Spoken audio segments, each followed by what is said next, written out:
Hello and welcome to the Outcast, the Not How to Train a Dragon podcast. I'm your host HC, and with me is. Wolf. And while you guys are probably wondering what the hell is going on with Ruby Volume 6, that will come eventually. Soon, I hope. But while we're You trying hope. to I figure hope. out. I've been waiting for But so long. Yeah, but while we're trying to figure out schedule, recording times with Rush, we said, you know what? Why not just turn on the mic and talk about whatever? And while recording yesterday's Berkcast, we decided, you know what? Let's just talk about anime. Like, that could be fun. I mean, Wolf is a big anime fan, and I'm not a big anime fan. This should go well. So with that said, although to clarify, it's not that I hate anime or anything. It's just I don't watch it a lot, and I watch some anime. I like some anime, but I'm not like. If you ask me for a recommendation, I wouldn't know what to tell you. So That's fair. I'm just I'm just here for the lols and talking about the stuff I watched because again I was a kid. I watched anime. I watched some not too long ago. It could be fun. It could be fun. HC was a kid. I don't buy it or believe it. Well, you know something. Considering you are the oldest out of the two of us, I have a harder time believing you were ever a kid. I know. I don't believe it either, but apparently I was. Yeah. No, you weren't. You were just born old. So I'm Benjamin Button. Except I instead of have getting no younger, I'm getting older. I have no idea who that is, but Yeah. sure. Did you not see that movie? The dude who was born an old man and then like aged backwards. Oh yeah, yeah, yeah. That Yeah. that. Okay, So sure. I'm Okay. that. Except instead of getting younger, I'm still getting even older. Well, Makes sense.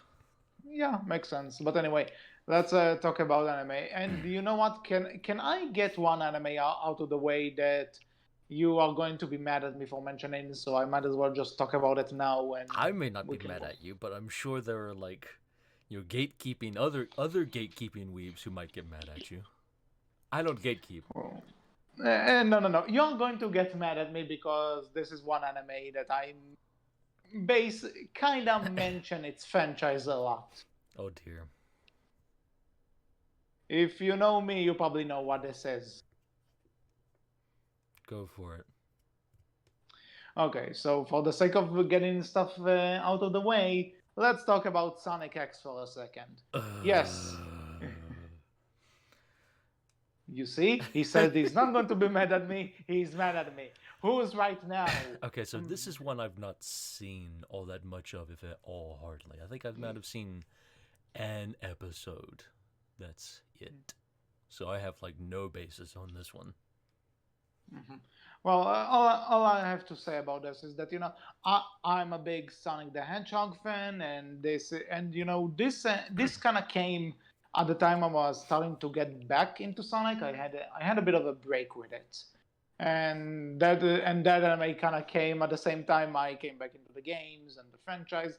So this was and I was 11 when this out. Yeah, I was 11.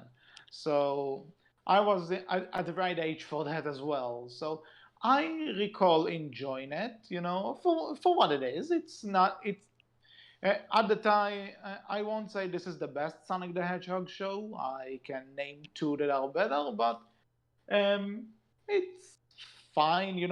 Nowadays, it kind of seems to get a bad reputation that it didn't age all that well, and I agree. That's a lot of It's shows, though.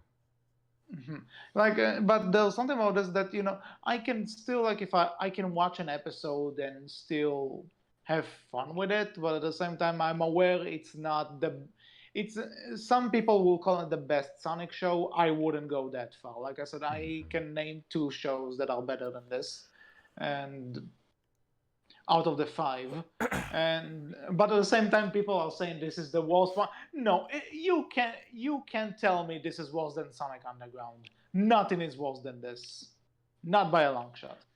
But the one last thing I will mention, and we'll probably get into this when it comes to the other animes we'll mention.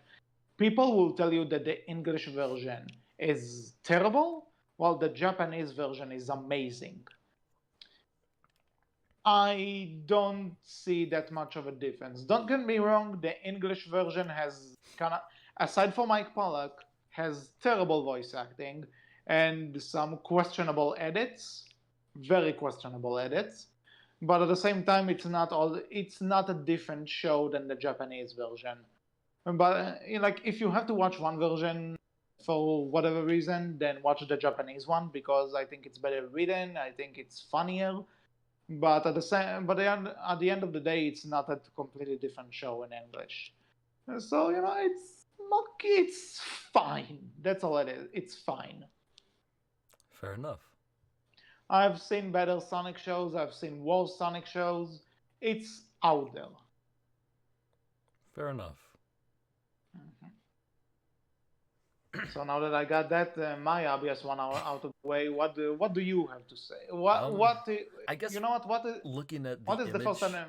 We're looking at the background image that we're using to record this with. We Yeah, can start with. actually, forget the image though.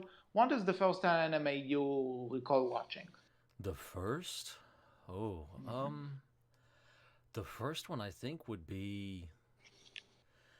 Oh man, going back. Do you remember Toonami?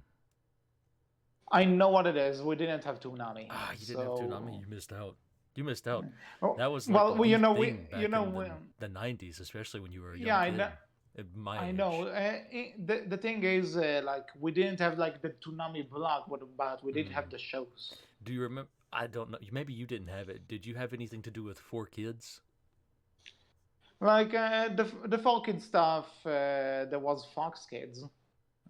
I think that was more or less the same thing. I'm not quite sure. It may not have been, but here in the U.S. we had a series. We had like a TV program thing called 4Kids that aired. Like, and people who are as old as me will remember this, and other anime fans will remember this, and they're immediately groaning too because kind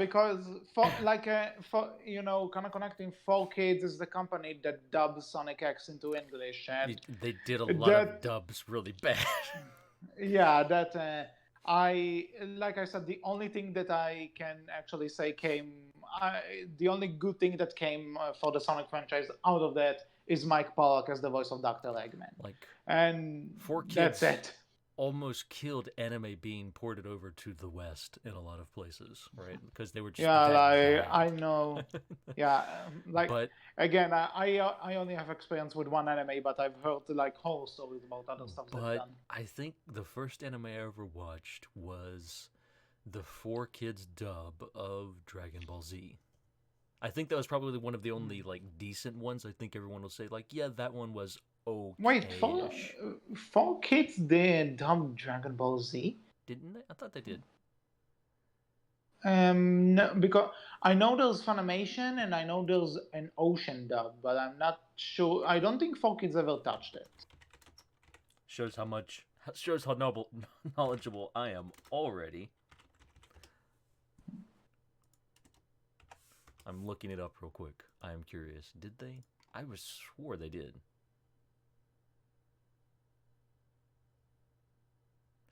Oh no, they did Dragon Ball Z Kai. That's right. Well, point is, like, the first anime I watched was Dragon Ball Z, and it wasn't on the Toonami block. It was before Toonami was a thing. It was like a Saturday morning cartoon show thing that because I recall did, that they also. Yeah, I recall also that there was like a break at some point, and when Toonami, when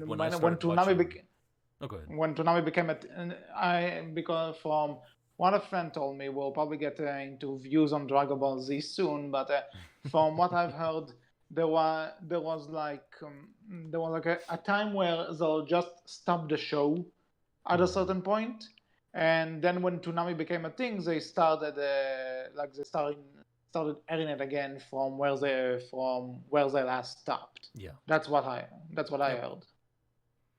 Yep. That is correct.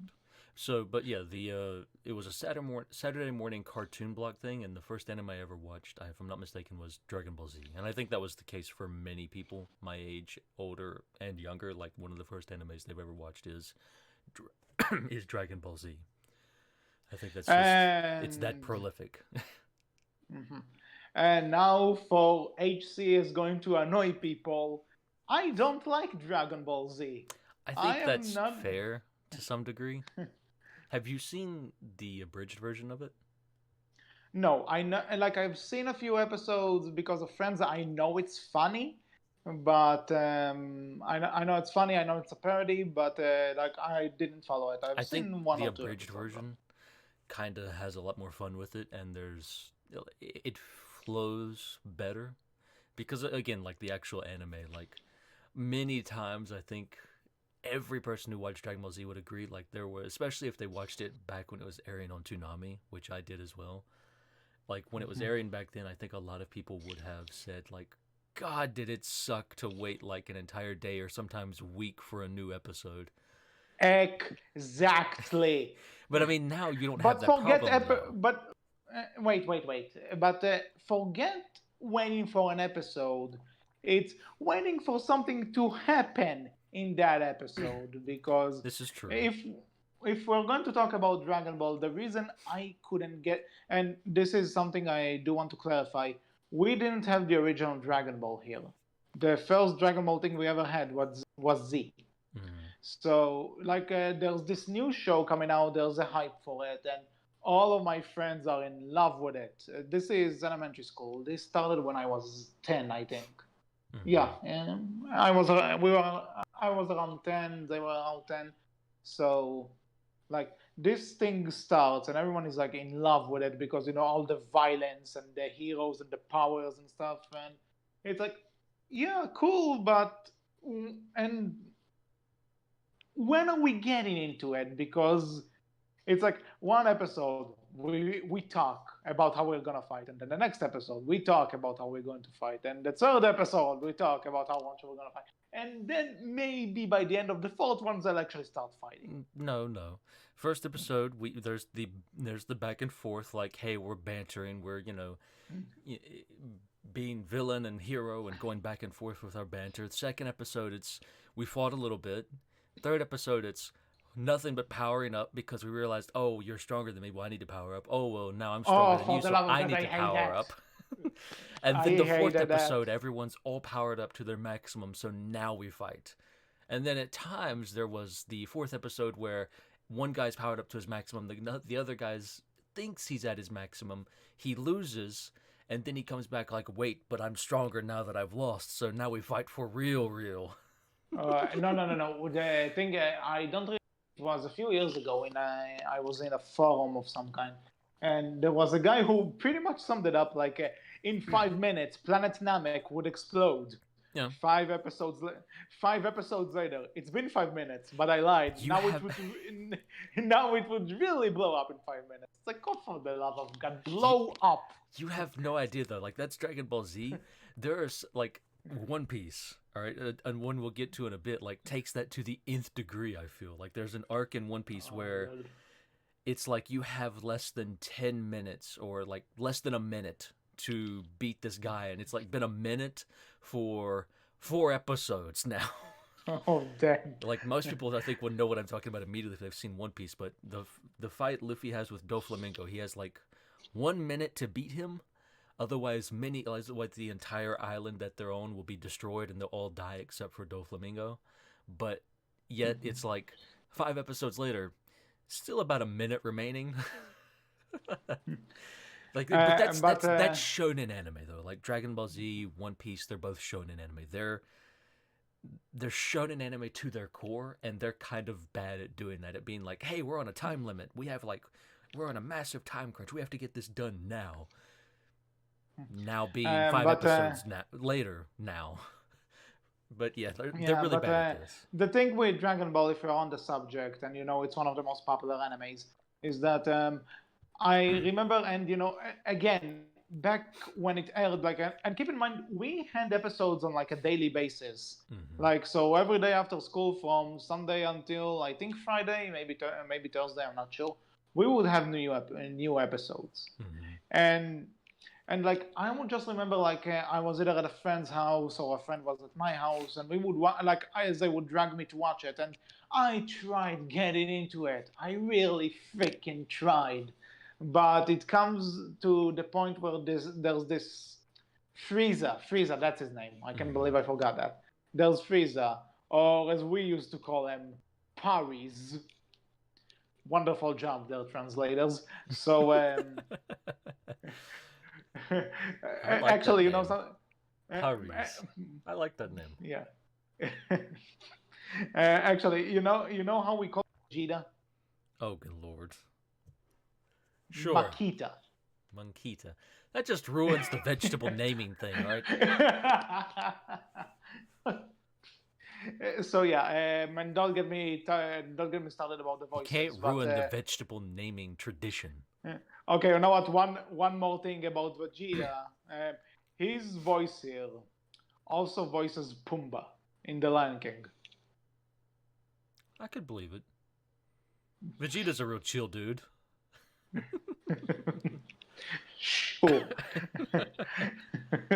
Okay, I have to say I didn't expect these reactions, but anyway, so there's Frieza, on planet Namek, which didn't explode yet, and like Goku is like in this kind of a healing container, and at the end of every episode they ask, will Son Goku wake up? And it's like, one, of course he's not going to wake up because it's dragging so freaking much. But the other thing is that I was watching this with a friend, and like he tried to get me into this, and I tried to get into it, and like so Goku steps out of the healing container, and it's like, I feel strong, I can do this, and it's like, oh yeah, okay, go, something's about to happen. Episode ends. Yep, that's shonen anime. That's like old shonen anime. That's what it does. It's designed to build up the hype, but it does come like it's a bit of a double-edged sword, right? Because eventually you get to this point where, oh my god, just let's move on already, please. There are shonen anime have gotten better about doing this. Like if you watch newer shonen anime now, like they're much better about building up that hype by not making something feel like it drags on. Like we'll get to a few a little bit later that I can talk about that I actually think you might enjoy. That give you a lot more action, a lot more quickly. Okay. The one thing I will say, just one thing about Dragon Ball is that I have a lot of friends who still like it, and like my best friend loves it. Like if you're watching this, she knows how much we can make fun of it, and it is fun to talk about. But the thing is, by the time something happens in this show, I just want to turn it off. And granted, that friend told me that it does that all of the talking and stuff gives ways to character development, but at the same time, I get that point. But at the same time, when two characters tell each other they're going to fight and win for 5 episodes, I don't care about their development. Like I just want them to see blow shit up and blow each other up. Can I watch that, please? Thank you. Giving a few of my own thoughts on Dragon Ball Z and Dragon Ball in general, I guess, real quick. I enjoyed it. It's fun. I think you would probably like original Dragon Ball a bit more better. There's a little bit less talking in that one. It's not so much action heavy. There's just more going on somewhat. Yeah, that's what my friend told me, actually. So I think you might like original Dragon Ball a little bit more than Z did. And I think you might like some of the newer iterations of Dragon Ball Z as well. Like I think the newest one is Dragon Ball Z Super. I've not watched any of that one yet personally myself. So like my friend I mentioned, she watched all of it along with her boy. And I have another friend who I think watched that. They like it. I'm not sure if more than Z though, or the original. Depends on who you talk to, I think. But one thing I can tell you is, but I did watch that one because again I had friends over, and at the time we thought this was the true continuation. I did watch GT. I know Oof. the fan base would kind of agree with me on that. This one sucked. Yeah, GTO is kind of meh, but Super I think definitely does increase the pace of Dragon Ball Z in general somewhat. Not a lot, but it does increase the pace somewhat. So you get a little bit more action in each episode, and it's not drag. It doesn't drag on as much as you would, just Dragon The Ball Z one, does at times.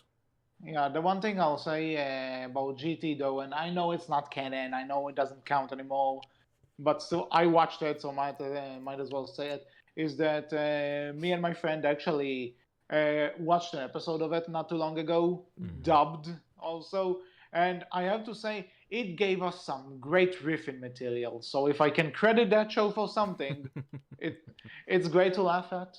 hmm Um, well, I guess that's all on Dragon Ball and Dragon Ball Z and its Okay, one series. question. One question I have to ask you because if the two friends I mentioned are watching this, they're probably waiting for me to ask this. Shoot. What what are your thoughts on Broly? Brawly on the most recent movie or just in general? For the sake of comedy, let's say general, like about the old one and the new one. Hmm. I like it. I think it's fun. I think he's a fun character. I mean, I love the. I don't know if you've seen it, but I love the old movie. I love the Dragon Ball Z abridged. I love their rendition of Brawly and what they did with that movie. It's just beautiful and lovely. Yeah, I use it because one of my friends, if please tell me you are watching this, dude. Uh, he loves that version. The He abridged loves it. version, Yeah, like it's he loves great. Dragon Ball Bridge. He loves Dragon Ball Bridge in general, Abridged and I Brawly think. is just wonderful. Mhm. And then the other friend I mentioned, she loves the new Broly but hates the old one. So I think that that's fair. I think the new movie. I think like taking abridged out of the equation. I think the new movie is better than the old one, right? In yeah, so, I in think. many ways. I think there's a few ways where the old one still stands up, but like I do think the new movie is just overall better than the old one because it's just it one, it looks amazing, but two, like they just did a bit more with it. But I've not seen all of the new movie. I didn't get quite the chance to see all of it, but I've seen enough of it to know like yeah, I think the new one is somewhat better too. But abridged version I think is still the best Brawly there is. Okay, something I've said. A lot of people are probably going to hate on me. I'm going to see what my friends will think of you after we're done. Hmm, fair I'll enough. come back to you on. I'll come back to you on that. So that's basically all about Dragon Ball. I guess we'll just kind Uh, of go on the list of shonen anime for a little bit. Have you seen? I okay. mean, I've talked about it and brought it up before. So One Piece, another I old know. shonen anime. Yeah, I know of it. I know what it's about, and I know it's been going on for a while. And despite them being on like episode 800 and something, only now they actually started looking for the treasure. 889 or 88. Okay, The newest episode so just came out yesterday. so close to 900 episodes, and hmm they only just now started looking for the damn treasure. No, well, I mean they've always been looking for the treasure. It's just now they've started getting like I guess you'd say, Like, quote unquote, maps to find the island that the treasure might be located on. oh, So we've not even so we're still currently looking for the island that the treasure is located on. But before we do that, okay. we still got to take down like the four, people not quite guarding the island, but technically guarding the island. I guess like Mhm. right, like these four people are the strongest people who are standing in Luffy's way to becoming king of the pirates. That's the Okay. ultimate goal. The ultimate goal isn't necessarily to find the One Piece; it's to become king of the pirates. Mhm. And so, like, that's always been the main goal, and that's always what we've been kind of going towards. It's just now we're finally getting ready to take down the four people who stand in the way of that. Okay, so just a quick, are you following One Piece? Like, would you call hmm yourself a fan? Oh yes, absolutely. I enjoy One Okay, Piece. I like it. so It's got the so same exact before, problems as Dragon Ball Z. So, like, go into it with that, like knowing that some fights are going to drag on. Some fights are really going to drag on. but yet, Okay, no. The reason I'm asking though is because I have very little experience with One Piece, so I just want to share my two funny stories about this, I guess. oh dear. Like one is that this is a bit more recent, the Dragon Ball. So Hmm. like I was at this friend's house, and you know, today I'm no longer friends with that person because, as you can see, he's an idiot. But we were trying to channel surf and see what's on, and we landed like in the middle of an episode of One Piece, and like the as soon as we got on the channel, the thing we saw was Luffy extending his arm like to grab something. I don't, but Luffy's thing is that he has stretchy limbs. He's That's rubber. He is made yeah, of rubber. he's made of rubber. He ate a fruit So that turned him into a rubber man.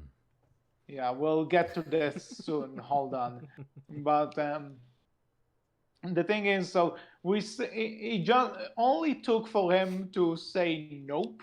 Is just seeing Loopy stretch his arm like that few seconds clip. It just see this and it's like that show's stupid. Moves on to another channel. Unfair. Not entirely wrong, but unfair.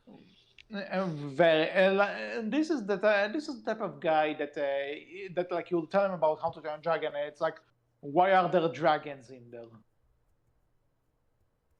He's not very bright.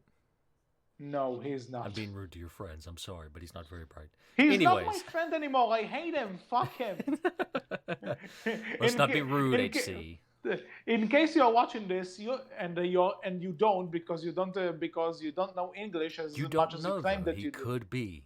He could be right now. Well, I'm not saying his name, so whatever. But either way, fuck him. So moving on. The other funny thing I know about One Piece is the 4Kids rap. Oh God, that. Yo, yeah. That was great. Dreamin', don't give it up, Luffy. Mhm. Dreamin', don't give it up. The Zoro, 4Kids dreamin', dub of One don't Piece give it was up. just, Nami, oof, dreamin', man. don't give it up. Alright, you give can it up. stop Give it now. up. Give it up. I will mute you. It's great. I love it for how terrible it is. It's great. I agree, it is great. And just all of the 4Kids, like, hey, let's censor some things. Like, Sanji can't smoke anymore, so he has a lollipop. And just Yeah, like those I VAs, saw, man. like Luffy's I saw a VA, comparison. oof. Like I saw a comparison where like some guy like held a gun to someone's head and they changed it to a hammer. I think that takes away from the threat a bit. Mm-hmm. And yeah, how fitting that from the guys who gave us the wonderful "Gotta Go Fast," we got this amazing rap. Yeah. How fitting. It's for kids, so it's to be expected. They come up with some really stuff. Probably a good thing they don't do much dubbing anymore. One thing I can promise you though, and that's if One Piece will ever get a live action movie, at least they won't say any line from that song just for the sake of saying they said the thing.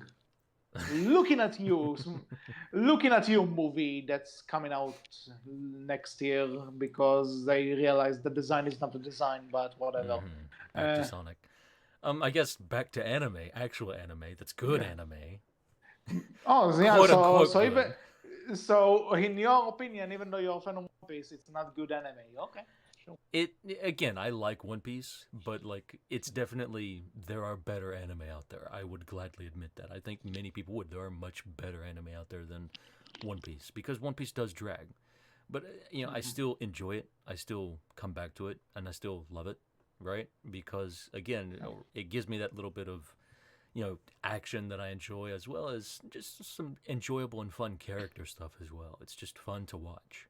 And I think it's nice to have a show that's just fun to watch. There doesn't have to be anything really involving within it, Sometimes fun is all you need. And on that note, I will say I do like a lot of the Japanese One Piece teams. Yeah. And like a lot of those Japanese One Piece, openings and endings, and mostly openings, I think. is just really enjoyable to listen to sometimes. They're just really fun, and like I think the newest one um is just, I think, an entire homage to like, old Sentai stuff, which is just great. Mhm. Like old Power Rangers stuff like that. It's just an entire homage to that. And like they even Okay. had and like they even had like the theme was at one point centered around characters who were just an homage to like old Power Ranger stuff, and it's just, this is great. I love the show, that the fact that it can just reference random stuff like this, and it feels like it belongs and actually doesn't stand out in an odd or way or anything, right? Like, I don't know of many shows that can do that and get away with that. I don't know of many shows that can combine ninjas and samurai as well as Power Rangers and have them be completely You know different something? things Yeah. and not stick Yeah, out like a this sore thumb. yeah, this sounds like a very hard combination to pull off. But yet I this will show admit. makes it work. I don't know of many shows that could pull off, like, we have such weird things. Like, it's crazy the amount of references and just random stuff that exists within the show, but it all feels like it just belongs together. Like, you have, and plus, like, you just have such creative and weird ideas with the powers people have. You have, and it's all just derived from, like, hey, people ate this devil fruit, and so now they have powers. Like, you have a guy who basically has paw pads on his hands, which allow him to basically reflect stuff, and that's it.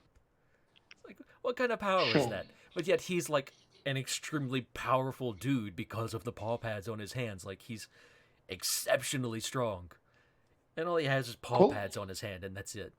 It's like, what kind of power is that? But yet it works. You feel that this dude feels threatening. Like, this dude, like, he actually does seem and look threatening. It just Okay. works, and it's fun. And I think that's why I would recommend people watch it. It's just fun. Okay. Anything? What's next on the list? Well, if we're still going down shonen anime real quick, Naruto. Sure. Have you seen any of No. Naruto? I've seen some of it.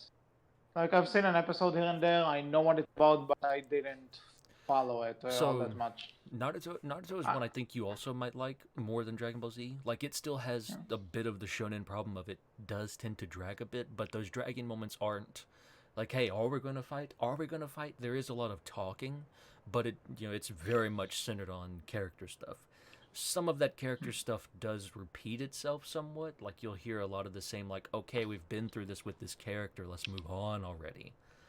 Come on, let's do something different with this character, especially like certain ones. And I'm fairly certain those who are fans or have watched a lot of Naruto will probably know what I'm talking about immediately.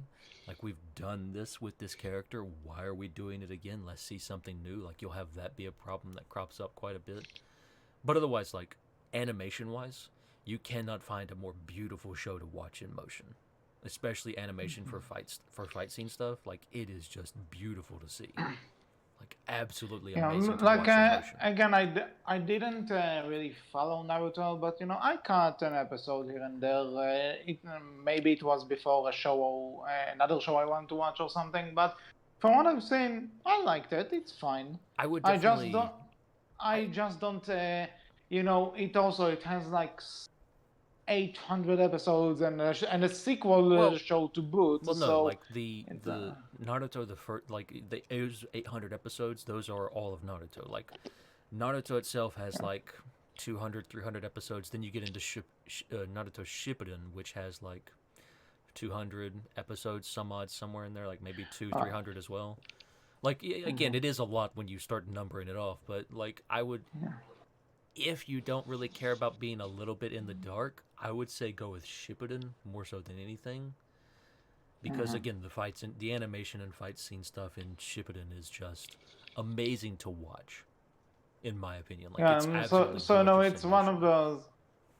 I'll take it. Like, again, from what I've seen, it's fine. I just I don't see myself sitting down and trying to catch up on all of it. Like, I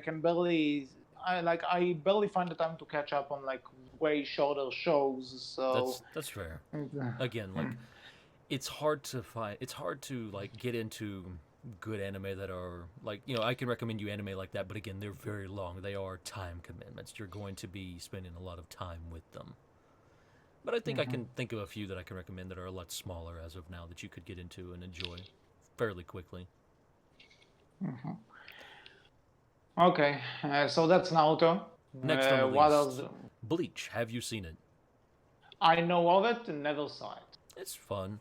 I enjoy it. I know a lot of people don't like it, but I do like Bleach. It's fun. It's kind of, again, more of your, Shippuden anime stuff with the kind of drags a little bit here and there. And Bleach also has many other problems too. But again, I find it fun.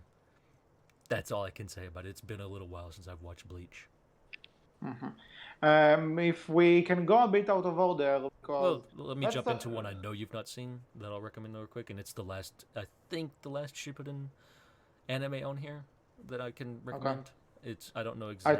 I think you meant shonen. You said Shippuden. Yeah, I keep saying Shippuden. Shonen. Sorry, shonen anime. I've probably been doing that a lot. That's the first time I caught it. But, shonen anime, okay. But yeah, shonen anime. The last one I can recommend is Hunter x Hunter. That's one I watched a bit more recently. It's a lot smaller. That's a fun shonen anime. Like that is legitimately. I think it takes the shonen, what you expect from shonen, where it drags on in the fights and stuff like that. The fights in this are over very quickly sometimes. Sometimes like they're fighting, they're done before the episode's even over. Like, so it very much, I think, plays with the idea of what you expect from shonen anime and does a lot of fun stuff with it. Like, our final villain of the series, the way he's defeated is kind of endearing in a way. Like, it's almost, wow. Like, it honestly, for me personally, like, going into Hunter x Hunter, the final villain of, the 2010 anime, I think it is, because there's two versions. There's like an older version and the newer version. I watched the newer version. I don't remember which one exactly, date-wise, but the newer version of Hunter x Hunter that they released got all the way up to, the Bugman arc. I don't know what they're called. I don't remember. It's been a little while. Sorry for those who are fans. But the final villain of that arc, like the way they finished him off, is really interesting to watch because for me personally, going into a shonen anime was unexpected. Like I expected a certain degree of like, oh, this is shonen, this is what I'm going to get. All right. And I did get that, but I also got a lot of other stuff that was a bit more unexpected, right? And so I would definitely recommend that anime if you're looking for something that kind of subverts expectations a little bit, as well as just, again, good fight scene stuff and just fun to watch. Okay. Fun characters, enjoyable. Nice. You're going to probably hear that a lot. So let's move on to some animes I watched, and something that we need to talk about this one. I'm not sure what is your experience with this, but if we're talking about anime, I think it's only fair to talk about some of the works by Osamu Tezuka, who is considered the father of anime, and I think one of his most famous creations is also one of my favorites, Astro Boy. One I have not seen, I'll admit.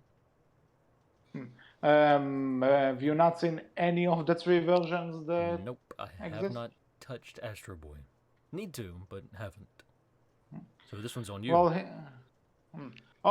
who would have thought I actually have an authority in this episode about something other than Sonic? Okay, I'll take it. I don't watch good anime, see, I watch kind of mediocre to bad anime. So you just admitted that Sonic X is good. Thank you and good night, people. We got our scoop. There's an exception to every rule. I am grinning because you just walked into a trap I didn't even plan on putting there. There's an exception to every rule. No, you admitted it. No, there's always an exception to every rule. You admitted it. You admitted it. But anyway, back to Astro Boy. So, as of now, there are, from what I know there's a supposed reboot coming out, but since 2015, everything was silence about it. So, as far as I'm aware, there are three versions of Astro Boy in anime form. The first one is from 1963, which is this is pretty much the most I think that's the most loyal to the original manga that the show that the anime adaptations ever got. And, mm, and you can tell it's an earlier. It's in black and white for starters. So you see this and it's like, oh man, this is old. But there's kind of I don't want to say campy, but you can tell charm. that it's yeah, because and not only that, you can tell that cartoons work differently at Yeah. around that time. Yeah, absolutely. Like because and to those who don't know the backstory of Astro Boy, essentially a kid got killed in a car accident, and his scientist father is trying to bring him back as a robot. So when you actually see the process of building the robot, you can see like this guy plugging in an electricity cable into the electricity, and he gets an electric shock, like his entire body like gets an electric shock, and it's like, oh jeez, we're not going to talk about this. A guy was electrocuted. Go back. What happened? But yeah, and there's also like it's Astro Boy is a very dramatic origin story because, like I said, a kid dies, his father builds a robot to replace him, and then when he finds out that the kid can grow up because he's a robot, he throws he sells the robot to the circus in order to not see him again. And you get a backstory like this, but then there are these, I don't want to say campy, but like kind of like slapsticky moments in a sense, like something you'll see in old Disney cartoons or Looney Tunes. Yeah. It's like, and I can tell, like I said, this was in the '60s, so you get a lot of jokes that might have made sense then, but you watch something like this now, it goes by super fast. Like from 0 to 100, and it's not a bad show. Like if you're an Astro Boy fan and you're curious, I would say definitely check it out. It also has some pretty good English voice acting in it, I have to admit. But the black and white, the choppy animation, the rushed pacing, this is not for everyone, I admit. As much of a classic that it is. And also an interesting fact, this show ran for 2 seasons in America, totaling at 104 episodes. But in Japan, it ran for 4 seasons, totaling at 193 episodes. So, like, America missed 2 seasons. However, the final episode of the show, the Japanese seasons, was released in America on DVD. And guess what happens in it? Astro Boy dies. And again, like I said, this is a show that really puts an emphasis on slapstick and comedic moments and stuff, and all of a sudden the main character supposedly dies because they don't make it clear if he survived or not. So Tezuka later continued the story in the manga where he survives. Okay. So this is the '60s version. Then there was the '80s. Then there was the '80s version. It's a bit more well paced. It's a bit more well paced and everything. Also, it helps that it's in color, so people have an easier time getting into something that's in color now. But at the same time, the English voice acting is so bad. Fair enough. Very, very bad. Mm-hmm. But and another thing about in English at least is that they took the first 2 episodes, two 22-minute episodes, and they cut them down to be 1 episode.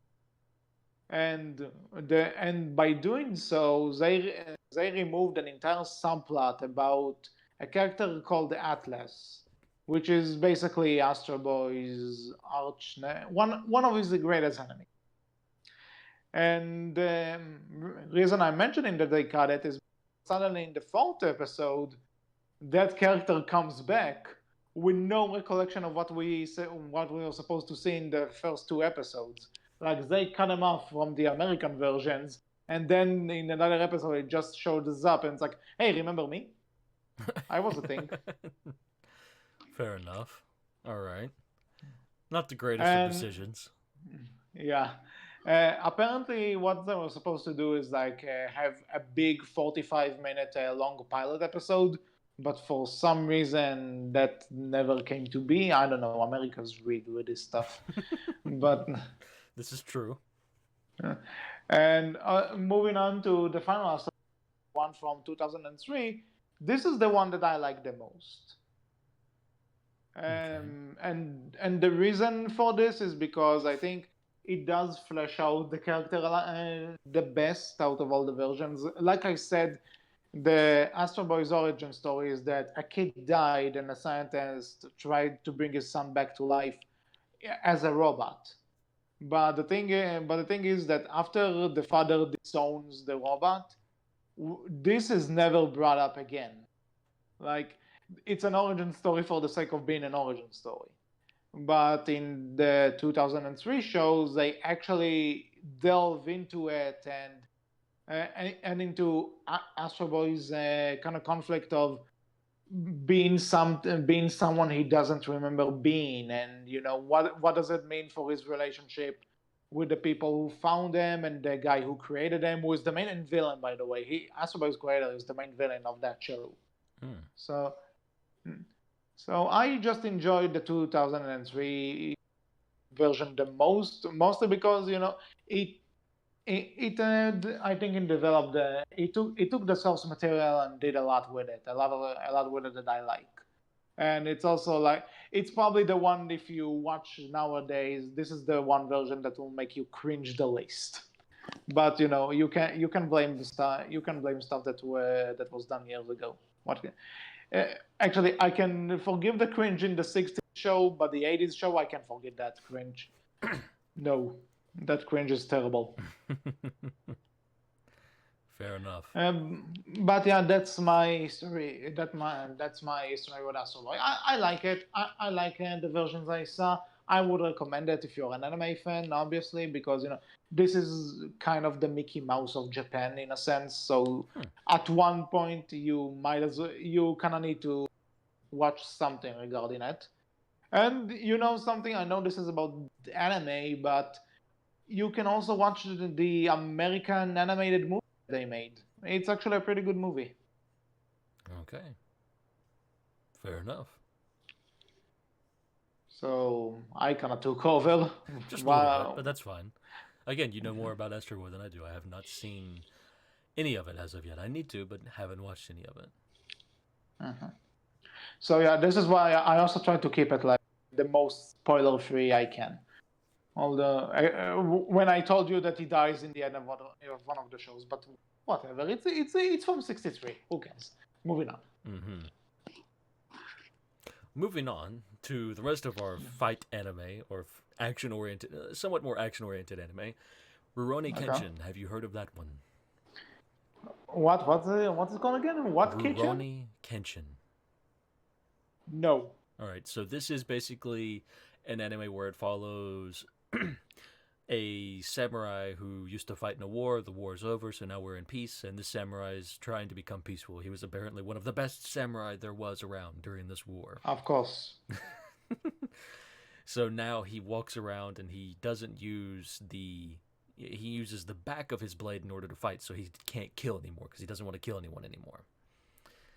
And it basically follows his story of, trying to adapt to a more peaceful living thing and meeting a girl and, getting involved in her, dojo and training other swordsmen and teaching them as well. And they get attacked by old people he knew within the war who are now doing terrible things. And he's forced to, maybe I shouldn't kill, but maybe I have to kill in order to save the people I care about now. And, typical anime story stuff, but I enjoyed this one because it's fun. Again, this one's actually very short. A lot of decent, in my opinion, action scenes. A lot of, in my opinion, good, if not decent at least, action scenes.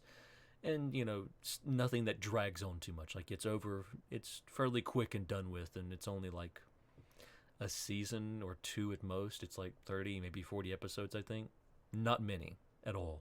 Like, it's very quick, very done with, move on. but it's enjoyable and it's fun. Moving on to one I know you've at least heard of, our next sword fighting anime, Inuyasha. This is again, this is something a lot of my friends used to watch, and I would occasionally watch it with them. But I don't. But against like in contrast to Dragon Ball Z or something, I have no idea. I don't really know about what it's about. The only thing I know about this Oh dear. about Inuyasha, the only thing I know about Inuyasha is that one of the characters is voiced in the Japanese version is voiced by Komiko Watanabe, who's the voice actress for Klonoa in the vastly underrated game franchise. That's all I know. Okay. Did not know that. Play Klonoa, it's amazing. I'll think about it. Inuyasha. It is basically the story of girl gets sent to, I guess technically, if I'm not mistaken, if my definition isn't wrong, I'm going to look it up just to make sure.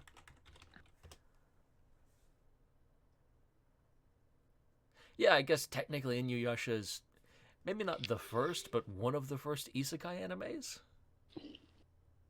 Okay, let's assume I don't know what an isekai So anime an isekai is. anime is basically a person gets taken from their world and dropped into a fantasy magical world more often than not. Right? Oh, Like okay. it's normally someone from our modern day world gets dropped into a magical fantasy world. And that's kind of the gist of Inuyasha. Kagome, the main female character, is transported to Inuyasha's world and land. Like it's feudal Japan, except there's demons and magic and all of that sort of stuff, you know. And she's there to help out, I guess, you could say. And she meets Inuyasha, and apparently she's like the descendant of one of the maiden who defeated Inuyasha in the first place, so she can control Inuyasha and command him to follow her and stuff like that. And eventually they develop, you know, a relationship and become close with one another and care for one another, stuff like that. And it's again a fun series for the most part. Personally, I didn't get into it as much. I watched this one a lot with my younger brother. He loved this anime. For some reason, like this was like his favorite anime over everything For some else. reason, I'm sensing a negative vibe here. No, like I don't mean it that way. I'm just saying like he's watched a few different anime, but this is the one that he'll come back to. Like he always enjoys this one. I don't really know why per se. I just know this is his favorite one. He really loves and enjoys this show. And which that's fair, right? Like everyone has their favorite. I have my favorite. I still come back to One Piece after 888 episodes. So I'm not one to talk much, right? But Yeah. you know, like I've watched this one a lot with him. Like so this one has a bit of a special place in my heart personally because I just, you know, again, this was something me and him would watch together, you know, as, you know, kind of a family thing, I guess. You know, me, the older brother and the younger brother, and he's kind of the one who got me into it. I didn't get him into it. So, you know, again, a fun thing. I enjoyed it. I liked my time with it. Okay. It's fun enough. And it has some like Okay. and you know, and again, it has a lot of like surprisingly enough, it actually has quite a bit of good comedy within it too that I think is just fun to watch and hear. And I also really enjoy personally, I really enjoy a lot of the English dub and English VA work for this anime. Like it's really good, and I think they got a lot of really good voices for it. Okay. And now for an anime that I kind of know, I've kind of seen it, but and I know I mentioned it for a friend who I already mentioned in this episode, but Oh dear. I need to, I need to mention it in order to honor him. Let's talk about Yu-Gi-Oh. Ah. So we're going from fighting anime to card anime that's technically fighting, but God, Yu-Gi-Oh is such a weird anime. I love Yu-Gi-Oh. I loved Yu-Gi-Oh, but it's such a weird anime. And there's so many... I guess we should be specific. Which version of Yu-Gi-Oh? Because there's like 50 of them. I'm talking the first one. The original... Okay, original Yu-Gi-Oh. You're not talking about Yu-Gi-Oh V-Reigns or Yu-Gi-Oh Zexal or Yu-Gi-Oh... I know there's a GX, Yeah, Yu-Gi-Oh GX, Yu-Gi-Oh where they're actually racing on bikes while playing a card game, which is freaking amazing and yet ridiculous at the same time. So this is real? I thought it was just a stupid No, meme. that's real. That's legitimately real? Like they're racing around a racetrack while playing a card game. They're racing around a racetrack on bikes while playing a card game. It is great. It is because wonderful. because every time I see that trend, we reference that line of card games on motorcycles and all that kind of stuff. And I thought it was just a meme from the abridged version or something, but no, apparently it's the thing. Okay, Yep. cool. It was called I'll look at it. Yu-Gi-Oh! 5Ds is what it was called. You basically raced Uh, around on a VR-capable motorcycle and you played Yu-Gi-Oh! And you fought each okay, other while you raced. Mr. Friend, after you are watching this, It was how come you didn't? wonderful. How come you didn't tell me this is an actual thing, You or should at least watch it. how didn't you show me that this was an actual thing? For the love of God, I'm so mad right now. I don't remember. I need to see this. I think they'll do a lot of stuff where if I'm not mistaken, I may be wrong on this. Don't quote me. I didn't watch all of it, but I think you remember Yami, the main character from the original anime. Yeah. Yugi, the original character from the original anime. Yes. I think he makes an appearance in 5Ds, racing on a motorcycle. Neat. I shit you not. It's great. It's wonderful. Okay, I love that. I'll have to look it up. But It's ridiculous, but I love it. But again, Yu-Gi-Oh! In and of itself is ridiculous. Like, we're gonna play a card game, and if you lose, you get sent to the Shadow Realm. that. A few things about Yu-Gi-Oh! Like again, when this was new, I was in elementary school, so I had my group of friends. They watched they like Dragon Ball, so like that. But the thing is, with Yu-Gi-Oh, they didn't really try to pull me into it as much as with Dragon Ball. I just kind of fell into it. But the thing is, I didn't fall into it initially. I fell into it when there were reruns. Because the way this works is like I'm not sure how this was in the US or in Japan. I'm not sure what version we dubbed as well, because with Dragon Ball we took it straight from the Japanese version, but with other animes we wait for the English version and then dub that. So I'm not sure what came first, but the thing is, there were a few episodes, and then a few of my friends talked about it, and there was the actual card game as well. So people would play that in school, and people would get into it way too much. Like, I remember that too. Like they would actually talk like the characters from the show. Like, I remember people doing that as well. I still remember like watching two of my friends play at my house, and then one of my friends is like he made he put one card upside down. Yeah. And then he actually crossed his arms, and he just crossed his arms and went, "I finished my turn." It's like, dude, calm the fuck down. You're not a part of this anime.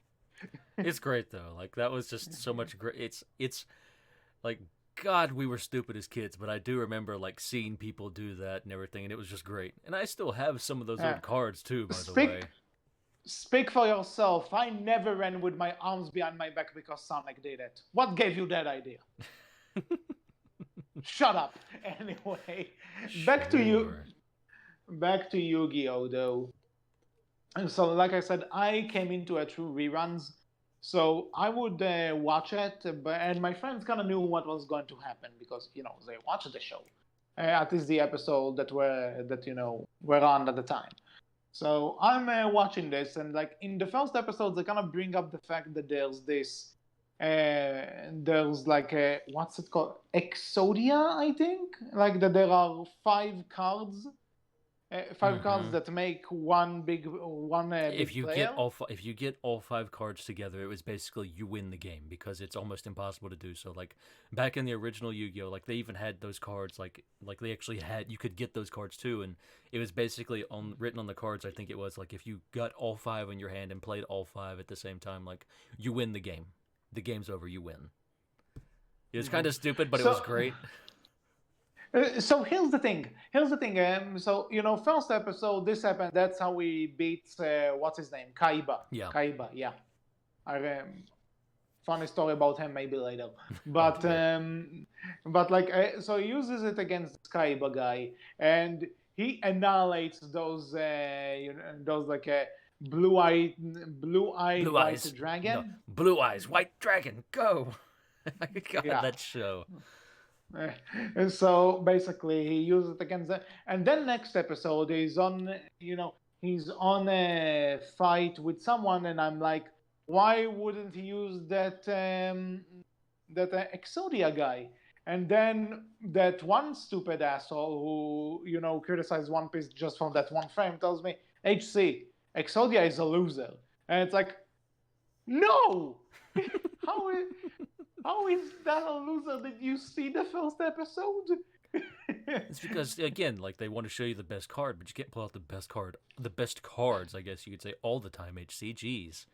You got to give people a chance. But then again, but that answer is like because show is the stupid answer. But again, something. But again, it would be fun that's the thing you question when, like, we have Yugi, like, haha, Yugi, if you lose HP, you, like, get, you lose some of your actual life force in the real world too, Yugi, and you'll get, half of you will start to disappear and slowly start to reappear in the shadow realm. Like, that part you don't question, like, how, like, in order to make this card game more interesting, like, they get more and more life-threatening and life-dangerous. Just wait nonsense. until the stuff just wait until the nonsense I'm going to question about this. But and just to be clear, just because I'm questioning stuff about it doesn't mean I didn't have a good. Oh yeah, that's fair. I know. I actually enjoyed the show, and I did keep on with it as opposed to Dragon Ball, which I would some days drop, some days won't. This was something I kept up with. I don't remember much of it. I can't tell you exactly what happened, but I recall enjoying it enough. And also I think I also tried playing the game a few times. But the one thing I very much question about Yu-Gi-Oh! Though is that there's this one character, Pegasus. And his thing is that he has this eye that can see what card you're holding. Yeah, and he can read also people's minds with the eye. And he can read people's minds, like strategies. And it's like, what the fuck is this bullshit? That was the old... Again, like, that's the thing with the show. Like, they had to make the card game interesting, so they came up with, like... Well, I mean, Yugi's, like, puzzle piece, like, basically contained, like, an old pharaoh's soul, and that pharaoh took over Yugi's body whenever they were playing card games. You know that, right? Yeah, I know that, and yeah, like, that's just the nonsense of this game. Yeah, I also kind of... Yeah, and I also recall, like, talking to that entity every once in a while. Mm-hmm. Like that was the thing that happened. Like, we would get to see inside of the puzzle piece, stuff like that. Like, it was ridiculous. But again, I think that's what made it fun. It was like, it was so completely out there and just nonsense that you couldn't help but have fun with it. It's so freaking stupid. But that's what makes it fun. Like, the out there nonsense of it like the Shadow Realm. Yeah. Ooh. Yeah, but again, Pegasus was the thing that drove me insane watching this. Like, and again, one of Yugi's fans at one point when Yugi fights Pegasus is actually like, this eye is cheating, and it's like, yeah, you just figured that out. But see, if you just believe in the heart of the card strong enough, it doesn't matter how much he cheats, you'll still win. And yeah, this is something that I am so sad that I missed that episode, because apparently there's an episode where Yugi beats him. Mm-hmm. There's so much more of this anime that you have missed, my friend. Oh, you need to go back. You have missed so much of Yu-Gi-Oh! That anime went on for quite some time. Like, they went way past Pegasus. But points, they kind of, instead of like being in those crafty arenas, they would just like have those things on their hands, like they have these pads on their hands and they'll play on those. Mm-hmm. I remember this. The digital dual discs. Yeah, that was the thing. But you know what I remember the most? Not necessarily, I haven't seen it, but there was a Yu-Gi-Oh movie. Yeah, I've not seen it either. But the one I remember about this one is that I distinctly remember I didn't go see it because I wasn't that big a fan of the show. Like again, I enjoyed what I saw, but I wasn't that like I wasn't too keen on watching something like this on the big screen. And I also heard from friends who actually saw that it wasn't all that great. But the reason everyone went to see it apparently was because they handed out like a very rare card in the theater. Like if you bought a ticket, Yep. they handed out these very rare cards, and people went to see the movie just for those cards. And it's Yep. like, is it really worth it? Yeah, for many of them it was. It's Well, just you're a fan and you love the card game, so and plus collector stuff. People go nuts for collector stuff because they can maybe sell it for tons of money later. And then for some people, it's just a nice thing to have. And so I get it. I do get it. Yeah. So just one funny story about Kaiba, though, which Oh dear. no, it's nothing all that bad. You say this. Trust me. No, just there's a commentary group I like listening to. They're called Brain Scotch Comes. Go watch them; they're awesome. And they talked about a list IGN made about the top 90 best 90s animated characters, and Kaiba made the list. I don't remember what number. It was like halfway through the list, and there was one the guest like, I don't watch Yu-Gi-Oh! What can you tell me about Kaiba? And one of them just told them like, he's a Knuckles. That was the explanation. That was the explanation. He's a Knuckles. And the guest commentator started laughing. It's like, how would you explain a character to an idiot Sonic fan like, he's a Knuckles? That's all you need. I mean that works. It does work. I feel, knowing both of those characters, I think that works. Yeah, it actually works. I don't. It's not the comparison that I disagree with. It's just that again, how would you explain a dumb Sonic fan like yours truly here, a character in the show he's never watched? He's the Knuckles. I guess. By the way, fun. Oh, go ahead. Yeah, fun fact. Actually, fun fact. The English VA for Yugi, Dan Green, actually voiced Knuckles from 2003 until 2010. Fun fact. Did not know. Neat. Nice little fun fact from HC about VA stuff that he probably knows more about than I do at times. Well, this one I know because it Sonic, and I kind of need to because it's in my contract. This is fair and true. I guess moving on to another old anime. This one's very old, I think. Bring it on. Yu Yu Hakusho. Have you seen it? I know the name. I'm not sure I actually saw it. So, actually, this one you'll be familiar with. Just like Astro Boy, our main character starts off having died. Oh. So, this one is the story of basically, main character dies saving someone, leaves behind family and stuff like that, and they're all sad, and you get it's actually kind of a rough first episode or two, him kind of seeing how everyone felt about him and his death and stuff like that, and kind of how he thought he wasn't all that important to many people, and you kind of see in the first episode or two wow, people really cared about me more than I thought. And so, that's a really rough first episode or two that then switches into, okay, you're hired to now fight demons as a spirit. Nice. It's again, it's very much Whiplash in a way, but it's Whiplash that isn't terribly done. That's actually done fairly well. Sometimes mood Whiplash can. But I mean, I think that's kind of a general thing in anime. You'll start off okay, I'm in for this kind of anime. Whoa, wait a minute, I'm into this kind of anime now. What just happened? Where did that whiplash come from? That happens to a lot of anime. I feel you'll get into an anime okay, I'm expecting this fun, cutesy thing. Let's watch it.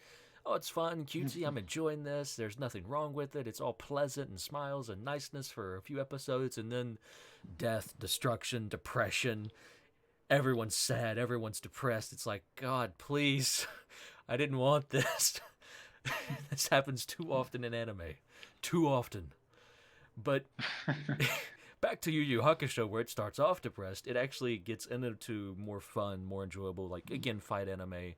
I think this was a shonen anime, but I'm not sure. But this one doesn't have the problem of, like, the fights dragging. It's fairly over, fairly done, fairly quick. I think Yu Yu Hakusho only has, like, 50 episodes, maybe, and that's it. It's a very short-running series that's, it does what it's there to do, done. It doesn't drag on with it. It's fun to watch. It's very old, and you will see this very quickly, but it's still, I think, even by today's standards, still stands up. Okay. So I would recommend it. But basically... Okay. Going back to another... finish, if you're not done, sorry. No, go ahead. I'm done. That's pretty much it. Oh. Okay, so another old one, actually. People will probably know this nowadays as the original Lion King, Kimba the White Lion. Kimba the White... I've not seen this one. Oh, you don't know this one? No, I don't. So let's just say there was a big controversy when the Lion King came out that it's like heavily ripped it off, and I can kind of see why. I mean, Kimba, Simba, for one, and kind of like that one. The show starts with for lack of a better term, the Lion King dying, and his son is kind of growing up and trying to keep on his father's legacy and stuff. The only difference is that we never see Simba grow up so much and to the point he dies, but we do see Kimba growing up to the point, and he like in the original story, I believe, followed from his birth to his death. So that's one thing. But they literally stole the cloud scene from Kimba. I can tell you that much. But like the actual anime I didn't see much of, but what I do remember is that I saw like this movie which takes place it takes place when the lion is already an adult, and followed by Japanese names, oddly enough. In Japan it's called Jungle Leo, and they translated to Kimba the White Lion because America, I don't know. And like I saw that Jungle Leo, which is kind of the finale, and I really like that one. Mm-hmm. It's a really good anime movie. But the original Kimba stuff, I saw some of it. It's cool. It's fine for what it is. But this is one of those. I heard of it. I know how much it made an impact. And I liked what I saw, but I didn't follow much of it like I did with Astro Boy.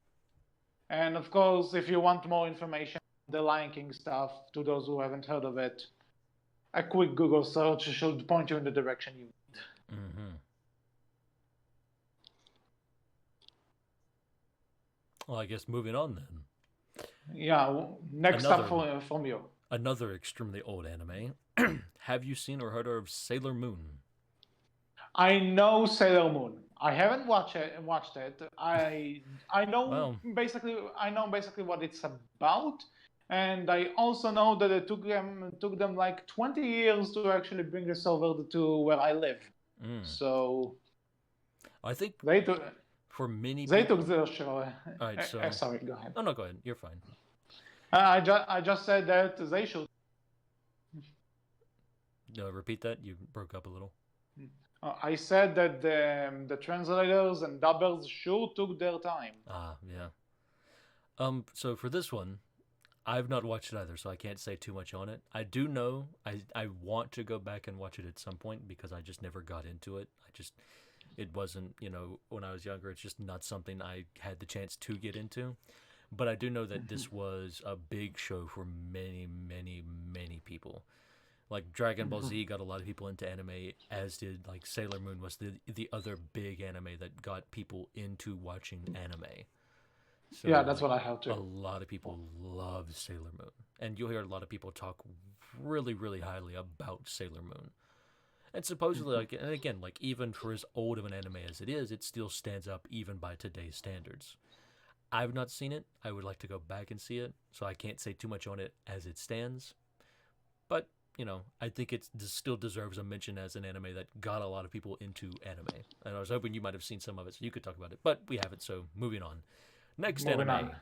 on. Next one for me is you have more. a pretty recent one, and Attack on Titan. Ah, yes, we're going way new now. Yeah. Have you watched? I haven't watched any of season 2 or season 3 yet. Have you seen any of Same. that? Okay. Same. Fair enough. So season 1 is really good. Yeah, I really enjoyed season 1, and I really want to start season 2. But the thing is, I couldn't find find a way to watch it in Japanese with English subs. And Crunchyroll should have you covered. I'll look into it. If it's available in your area, it may not be. Mm-hmm. I'll look into it because the thing about anime, though, when I do watch it, I'm doing my best to watch it Japanese with English subs, because if it's not, if I can tell it's dubbed, it takes me out of it. It's not necessarily that the English dubs are terrible. In fact, in Attack of Titans, the voice actress of, I think it's her name is Sasha, I think. The potato girl.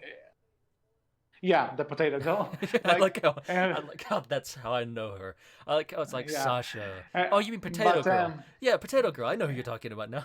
I like how you immediately knew too. Yeah, you immediately knew the scene.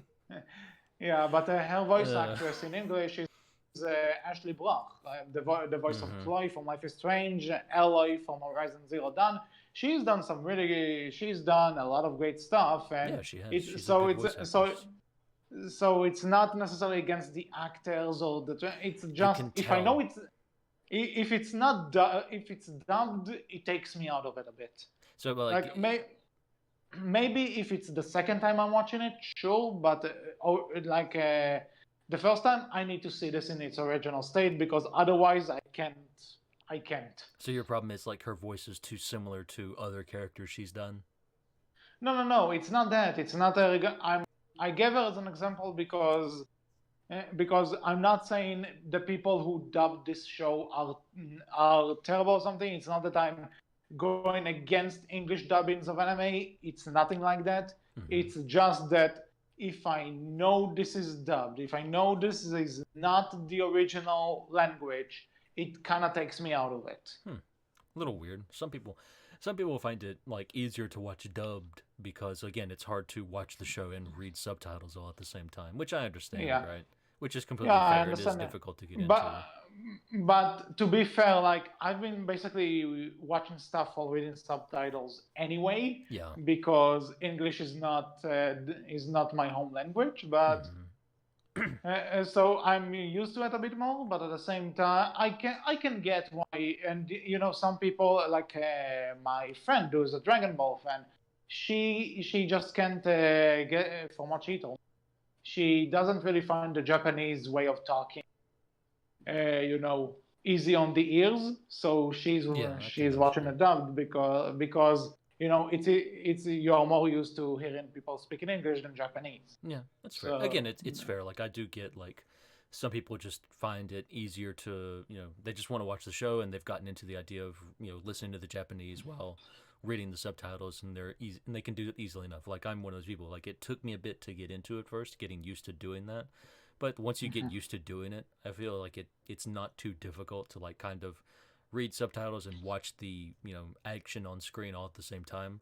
But it is easier and somewhat nicer to just be able to kind of sit back and watch and just know that what you're listening to is like all in English and you can understand everything that's going on, stuff like that. Like it is easier. I do get it. That some people enjoy that more. Yeah. So back to Attack on Titan. From what I've seen, which is the first season, I really enjoyed it. The plot twist is kind of like, I could see it coming, personally. If you know what I mean. I mean, it's season 1, so we can spoil it. Which plot twist? It's been a little while for me. There's the giant. there's the giant flesh titan that's been running around. Mm-hmm. I know this is the blonde girl from their crew. Ah, yeah. No, that's fair. Like, I think that one's somewhat obvious that it's her, right? And like again, like the twists aren't anything like whoa. Although saying this, I have read the manga for Attack on Titan up to a certain point, so I do know what season 2 and season 3 are going through. Like, I do know what they're covering. I've read the manga for that bit, so I know future twists. I would love to hear your reaction to certain future twists that I know happen. Okay, Attack on don't Titan know right now. coming sometime. Who knows? Possibly, but yeah, it's like those twists are interesting and definitely out of left field a little bit. But yeah, I think it's fairly obvious. Like, oh, okay, this is her, and I think it's fairly obvious to guess. Like, if she's this Titan, well, these other characters must be these Titans, right? Like, I think you can kind of get that too. And then it kind of, once you see that, you kind of start wondering, well, who else is a Titan? I wonder if Aaron's a Titan and she's a Titan, then who else is Titans? Like you kind of see that one coming. Like, yeah, I can understand where you're coming from that. But I will say this: in terms of characters, I really like Mikasa. She's cool. Mm-hmm. She is very fun, very adorable, in a murdery way. Yeah, but that's the thing. What I like about her is not necessarily that she's like adorable or necessarily. It's just that for the most part, she just seems so deadpan. That's great. I love those deadpan characters, but when the time comes, she can, for one, really kick ass. And the second thing is that she does have a variety of emotions. Yeah, that's what I was going to say. She's not just a deadpan being a deadpan. Get a joke. There's a reason for this. She has other emotions, and you can tell. And when something hurt, you can tell when she's hurt. You can tell when she's happy. You can tell stuff. It's not just a joke. Well, I mean, I think like our main 3 characters, Armin, Mikasa, and Eren, like all 3 of them have like, okay, Eren's the yelly one, Armin's the crying one, Mikasa's the deadpan one, and then as the first season goes on, you do kind of get like, wait, here's Armin showing some different kind of emotion. Like Armin's being calm, he's being confident, he's like, you see him be this calm, confident, like planning person, right? Like, he's in that moment, he's planning out, he's trying to gather information. Like you see him do things that's out of character, that you would think is out of character for him, but that is his character. Like you see him grow. You see Eren, like he eventually becomes like, okay, I'm not yelling anymore. I'm not only yelling. I'm actually thinking through things. I'm actually trying to learn and become better. And again, you see Mikasa, you see her show emotion. She's not just the deadpan character. Right, like again, they do give you these are the base characters. I agree. Let's grow with them. Like again, it's a very fun show and enjoyable show to watch. I think. I know a lot of people say like it's not the most it's not a deep anime, but again, it still works for what it is. I think. Well, it doesn't, and that's the thing. It doesn't need to be deep in order to be enjoyable. Like I mean, what I mean by that is a lot of people say, "Well, there's better anime out there that do way better than Attack on Titan." But again, sure, but I think Attack on Titan is still a good anime, right? Like let's not, again, let's not go back to let's gatekeep anime. Like no, like that's a good starter anime for many people. Like that kind of gets them into the idea of like this is what anime can do. There's anime that can do more of this or do it in very specific ways, or you can have anime that's like DBZ and Naruto and does all like, hey, we're just mostly here for the animation fights. It's like that's fine, Yep. And Attack on Titan has some great looking animation in that first season. Like just seeing them move around with the 3D maneuver gear is just beautiful to watch at times.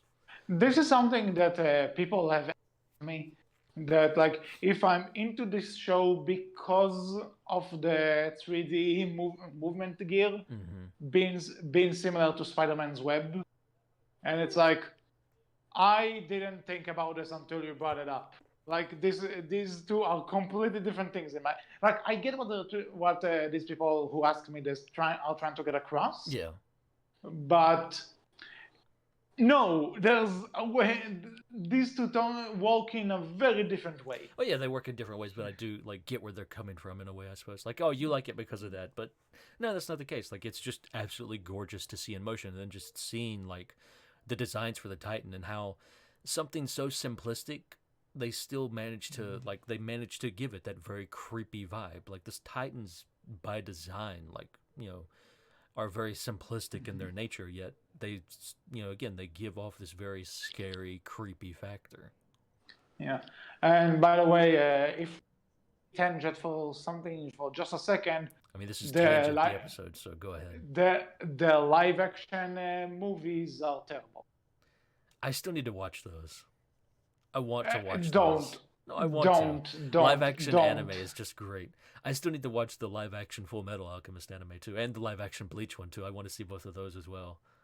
I had no idea these two even existed. But there's also a live action Death Note as well, which I think is pretty bad. Also, I know about it. Like, if we make tangent into Death Note a bit, I didn't watch it. But Death Note, an anime. Have you watched Death Note? Yeah, I didn't, but I have two friends who did, and they were so angry about the movie.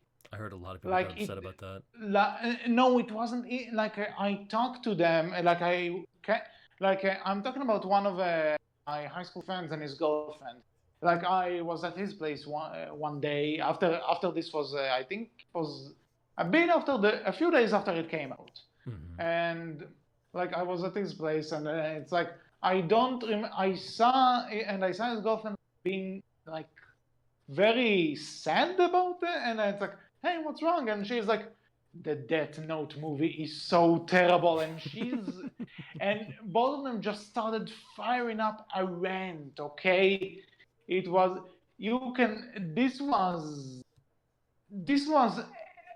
I can't even describe it. It was just rage. Yeah, like a lot of people disliked the live action Death Note film. Like it was terrible. It was very bad. But again, like. Yeah. So again, I've not. Should we talk about the Dragon Ball live? No, that was also very bad. But yeah, I've seen that. It was bad. Moving on. It was very, very bad. Moving on. There's one thing about it, and that's Jamie Chung. She's too good for this world. Yeah, agreed. She was wonderful. But other than that, it was a bad film. Very, very bad film. Yeah. But. So I should mention, I've not seen Death Note either. It's one of those that I missed that I need to go back and watch as well myself. But I know the concept of it, though. Yeah, I do as well. Like it seems like it'd be a really enjoyable and fun show. I think it's also one that's not too long. It's fairly short, kind of gets what it needs to get across and done. But you mentioned Full Metal Alchemist. I know of it. I love the theme song of the first season, but I didn't get a chance to watch it. And on that note, shout out to our good friend King Headache, who I wanted to bring on for this episode, but who wasn't online. So, it happens. What can you do? But shout out to Headache, who actually was a fan of the show. Of Death Note or Full Metal Alchemist? Full Metal Alchemist. Yeah. And apparently, maybe you'll get it. Roy with a mustache, does that mean something to you? It does. That's something that, kind of a future thing, like after the show, I guess you would say, ended, like they did a bit of work and Roy Mustang grew a mustache and it does not look good on him at all. Yeah, Haddock doesn't like it as well. His little pencil mustache, that looks terrible. Yeah, I need to take Haddock in this once we're done. But yeah, Full Metal Alchemist, like, I didn't watch Full Metal Alchemist. I watched Full Metal Alchemist Brotherhood, which is more or less the same thing. It's just Full Metal Alchemist. I heard it's like a continuation. It's not a continuation. Full Metal Alchemist did like the first half of the manga and then went off and did its own thing because the manga hadn't finished. Right? So Full Metal Alchemist, like the later half of that anime, does something completely different and new, and it's very bad. Now, the first half of that anime, Full Metal Alchemist, of the 2003 version, like I think that's what year it came out, is really good because it goes over a few specific storylines that are like, it takes a very slower pace with them and goes over with those very slower pace with those specific storylines and does them exceptionally well. And it will make you sad. Guaranteed. Okay. Once I'll eventually get to but I'll keep that in mind. Brotherhood, because the original anime existed, Brotherhood kind of rushes through those first few storylines a little bit more. It doesn't spend as much time with them. It kind of gets to the latter half of the manga, so it can focus on that more. So it kind of goes through those beginning more somber, more sad stories, and it kind of gives them like they're not as sad. They're a bit more somber than sad, if anything. I feel so you don't get the full effect of those stories. I feel, but the later half of like the entire show of Brotherhood is really enjoyable all the way throughout. It's just that beginning bit's going to be a bit more fast paced, a bit more rushed, so they can get to the actual meat of the manga that they didn't get to the first time, and really kind of spend a lot of their time with that. But otherwise, like, both of them are good in their own right, and both of them are enjoyable. It's just Brotherhood's, I would say overall Brotherhood is a little bit more faster paced than the original Full Metal Alchemist. Like, Brotherhood takes a faster pace and kind of gets through things a little bit more faster and is a little bit more action heavy than the original one was. But again, like, they're both enjoyable, both fun. Expect to be sad in both of them. Expect the first one to be, especially at the beginning, really sad and really like just say, hey, here's your heart, we're gonna take it and rip it out and just crush it and stomp on it, and then maybe light it on fire. Then if we feel like we might crush it, we might stomp on it a few more times just to be sure, then we'll give it back to you. Well, that's encouraging. Like it's definitely like there is a sad moment in that first half. Like everyone who's watched both knows exactly what I'm talking about too. Like it is rough. Okay, so let's move on to one that kind of kickstarted this entire idea, and we might get to now. Pokemon. I think one of the longest running anime series that exist. It's longer than One Piece. This is true. Over 1,000 episodes. Yeah. By the way, we actually that yesterday. We know we did the research. For once, surprisingly enough. So Pokemon for me was like when this came over here, the anime got over. By the way, idiot person who I mentioned twice in this episode. No, the games aren't based on the anime. Shut up. Please just shut up. Technically, like there is some stuff. No, there's been some stuff that's done from the games that's done from the anime that the games have taken. Surprisingly enough, like they've had fun with. No, Bad Wolf. No, like there's been stuff that the games have drawn from the anime that they've played around with. Do you know what these two words mean? Bad Wolf. Yeah, I do. Go to your corner. You're not listening. There's been stuff that the games have taken from the show to have some fun with, like they've done different things with. Just because Pikachu follows you around in Pokemon Yellow, I'm not just talking about that. Like there's other stuff that like they've done game-wise that they've taken from like different parts of the show to play around with. That's been fun to see. And there's again like the show's definitely done stuff with the games. Like there's but what came first? The games. That's the point. Yeah, absolutely. Yeah, so if that's the point you're making, then the games came first. Okay, thank you.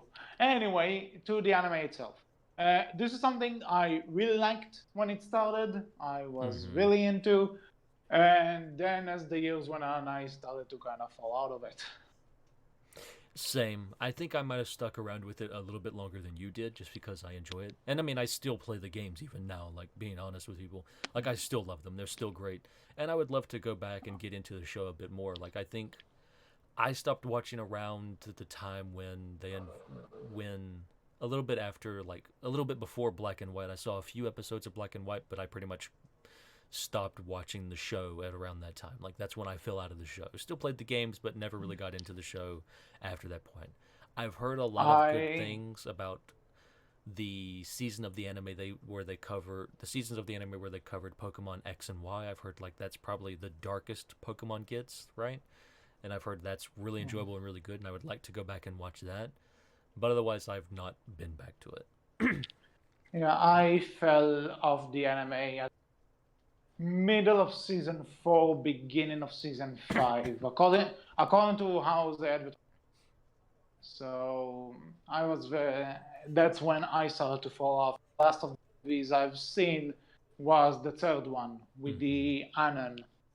Not counting Detective Pikachu, but I don't think somebody counts that towards the anime. But so yeah, But I enjoyed the anime for what it was. Oh, sure. I watched it. Yeah. I watched it every day after school. I even have some It was episodes on VHS. Young Wolf loved coming home from school to watch Pokemon. I remember. Like that was my escapism when I was a young kid. Like Pokemon was always Yeah. there. It was always a thing for me, and I always enjoyed it. That's probably why I still love the games even now. Like they've always just been a thing for me in my life, and it's just great to Yeah, have that. this is something I was never. I don't want to say I was. Apply. I think they're bad. It's not that. I just have a problem with RPGs. I'm not. That's fair. It's nothing against Pokemon itself. I just don't really like. I just can't get into RPGs. That's fair. Like they can definitely So be hard. They can definitely be like a genre that can keep some people out because they're slow or take a lot of time and investment, stuff like that. I get that. That's okay. understandable. So yeah. So just to explain to the viewers, it's nothing against Pokemon itself. It's just as a gamer, I don't really enjoy RPGs. That's fair. So the games, like I played a bit, and I usually, and like I talk to friends who play them and stuff, but the games were never the thing for me. Like when a new Pokemon game is announced, everyone's like, oh my god, there's a new Pokemon. It's like, yeah, okay, sure, good, have fun. It's not for me. Mm-hmm. But now the anime, though, it's one of those. Again, I fell off at around end of season 4, beginning of season 5. Mm-hmm. And I maybe cut an episode or two in some of the seasons afterwards. But if you ask me what's going on now I have no idea. The only thing I know is that Ash is still the protagonist. Mm-hmm. And Pikachu is still with him, despite that one episode, which made it feel like Ash is letting him go. Like, say, How to Train Your Dragon: The Hidden World does before How to Train Your Dragon was even a thing. This is true. They also started training dragons before How to Train Your Dragon. They also started training. They actually started training dragons before training for How to Train Your Dragon was also a thing as well. Yeah. I'll get that sentence out correctly at some point. Yep. I'm surprised. At least not that I saw. Maybe on fanfiction.net. But yeah, so this it's a thing. I enjoyed Pokemon for one, and just because I fell off of it doesn't mean I don't. I think the new seasons are bad. It's just as things are, you move on. I think just like with the games, right, even the show has that part where this is where I watch, and this is what I think the best, and this is the game I think was best, and this was the generation of Pokemon that I think was the best, right? Like, that's always going to be a thing you're going to have with Pokemon. Like, you're going to have people who, they grew up with this version of Pokemon, that's the version they enjoyed the most. And I think that's great. I think that it's great that Pokemon can change for each generation of people. Like, these people grew up, like, this group of people grew up with this version of Pokemon. That's what they love the most. I think the great thing about Pokemon is, though, it's just consistently and continually, like, it's always there. It's always good. It's always enjoyable. And it's always going to be there for more kids and newer kids as well. So that's, like, just a great thing about Pokemon. It's nothing major. It's nothing amazing. It's just always there. It's always fairly good. It's always fairly enjoyable. It's always fairly nice, and it's just fairly nice to have. And it's always nice to see a little furry critter with Ryan Reynolds' voice. That's always a fun sight. Actually, speaking of which, one thing there was a Pokemon movie like a year or two ago, where. Like it was an anime. It was an anime movie, which was like a retelling of the first season. Like with. I have not seen any of the Pokemon movies for quite some time. No, it's relatively recent. It's called Pokemon I've not seen any of them, so I can't say. Oh, okay. Except for one or two that were released like at the beginning. So basically, there was a movie like a year or two ago. I don't remember. Which was simply called like Pokemon I Choose You. It was like a retelling of the first few seasons. It has Ash meeting Pikachu and everything. Yeah, I remember that. So one of the things that happen in that movie is that, like, there's a scene. I'm not making this. People who saw the movie know what I'm talking about, where like Ash and Pikachu are like laying down, beaten up, and Ash is like, Pikachu, why won't you go inside your Pokeball? And then I'm not kidding, Pikachu starts talking, I remember that. like actual talking, and it's like, it's because I always want to be with you. And the best YouTube video, in my opinion, the one that always gets me to laugh, is just that some guy filmed this in a theater in like apparently opening day with all the adult Pokemon fans watching. And as soon as Pikachu opens his mouth and starts talking, everyone is like, "The fuck?" And then they will start yelling, "No, no, no!" Yep. It's great. I love it. Again, it's just a nice little thing. Yeah. So moving on from Pokemon, another anime I grew up with watching as a kid, Digimon. The rip-off Pokemon, fake Pokemon, lazy man's Pokemon. No, would you hate me? No, I like Digimon. Would you hate me? Yeah, I enjoyed it too. I've not watched a lot of Digimon. Like, I've watched way more Pokemon than I have Digimon. Like, I didn't get all that into Digimon, but I remember, like, the original Digimon with, like, whose names I can't remember, but I think it was Bakuman. Was that one? Yeah, there was a Bakuman. Yeah, I remember that one. That was fun. Digimon was fun. Digimon was enjoyable. I enjoyed Digimon. It was good. Okay, here's my story with Digimon. So it was at the time over here there were two channels for kids. One was like literally called the kids channel, and the other was like, it was called the educational TV. It has a few educational shows. So Pokemon was on the kids channel, and Digimon was on the educational channel. At not but at not that far, not that close to each other, so like you could catch both of them at the same day if you wanted to. Wolf, you know? Wolf? And he muted me. Okay. I didn't mute you. I'm sorry. I was here. I just muted myself temporarily. A thing came up. I'm here. I'm listening. Okay. So like I said, there were two. There was the kids channel, which had Pokemon. There was the educational channel, which had Digimon. But it wasn't that near each other that you couldn't watch both. That's what I did. So I'm starting to watch this thing that Digimon sounds pretty similar, and but there was something that kind of made me gravitate towards Digimon a bit more, and I'm not even sure what it was. I think it was the idea that maybe the Digimon could talk, and you can, and for a kid you can do a lot with it. But there was also the fact that with Pokemon, when a Pokemon evolves, he stays that way, and with Digimon, whenever they will evolve, they could go back to their previous form after the fight. So I enjoyed that concept at the beginning, and honestly, I as a kid, digital, I guess I was more interested in what can go on inside my computer than what's going on if I leave the house. I guess. Fair enough. I was a lazy kid, but I enjoyed both of them. And I enjoyed both of them enough. But the thing I know about Digimon though is that there were four over here. There were 4 seasons. I know there's a season 5 and maybe a 6, but I don't think they ever brought them over here, at least to my knowledge. And so I really enjoyed the first season. I loved the second season. It has my favorite Digimon in it, actually.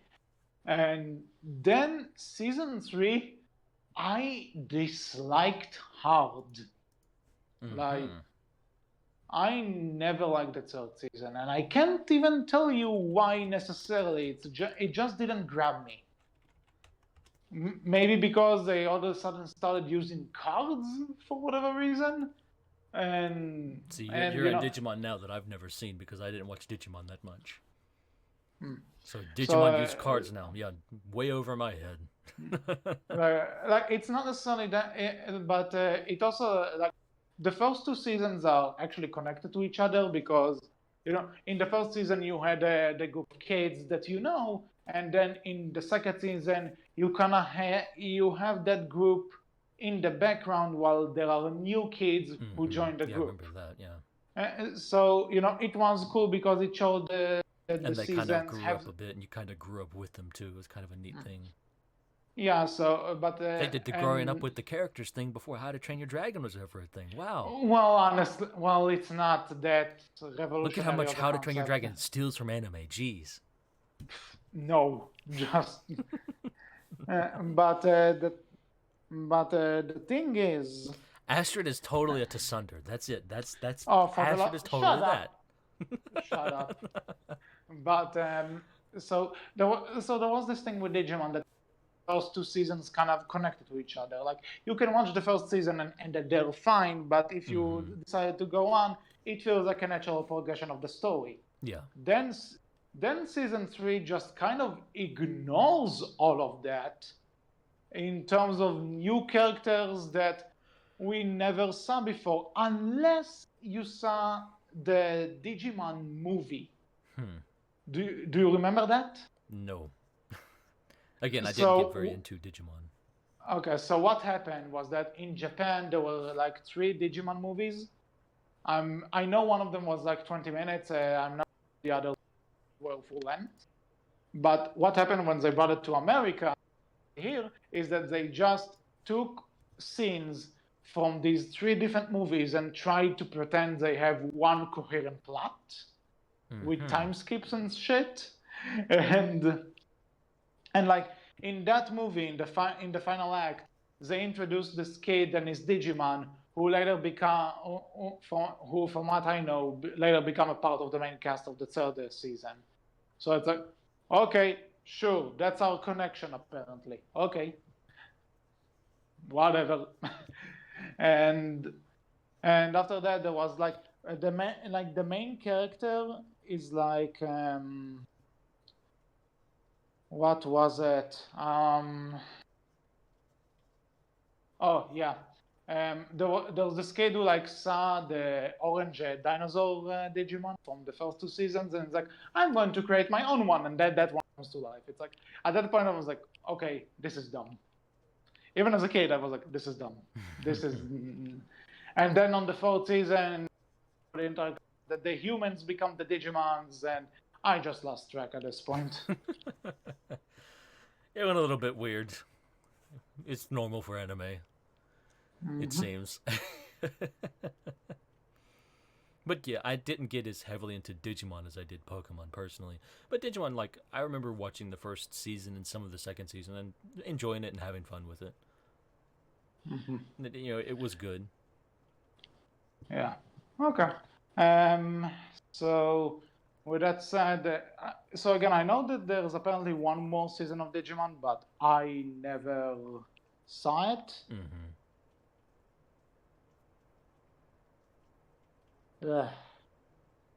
No, I guess Okay. moving on then. Moving on. If we have anything to move on to, I have there a few probably more. is.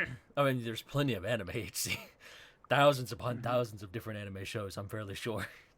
But I have a few more that I can go over real quick. One that I've brought this up. I brought this up in our episode of How to Train Your Dragon as an anime, right?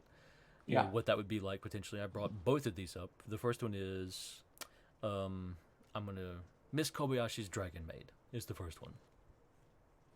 I've talked a bit about this. I know you've seen a little bit of it because you told me. I've seen an episode. So, it was an experience. I enjoy Miss Kobayashi's Dragon Maid. Like, it's definitely like, there's no fighting in this one. It's somewhat, a little bit like there's some heavy action within it, but there's not a lot of fighting within it. But the heavy action is beautifully animated. Like, again, it's all just some beautiful animation in this. I know some people not great with, aren't as fond of like the very simplistic art style that a lot of anime have taken, but I love how they handle it with this. Like, it's very much, they play on that nature. Like, you can see the characters like drastically change in facial animation, stuff like that.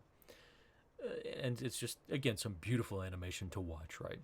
But the story is basically just drunk woman takes walk through the forest. She runs upon a dragon. She helps said dragon out, and then says, "Hey, you should," and drunkenly tells said dragon, "Hey, you should come back and live at my place and be my maid."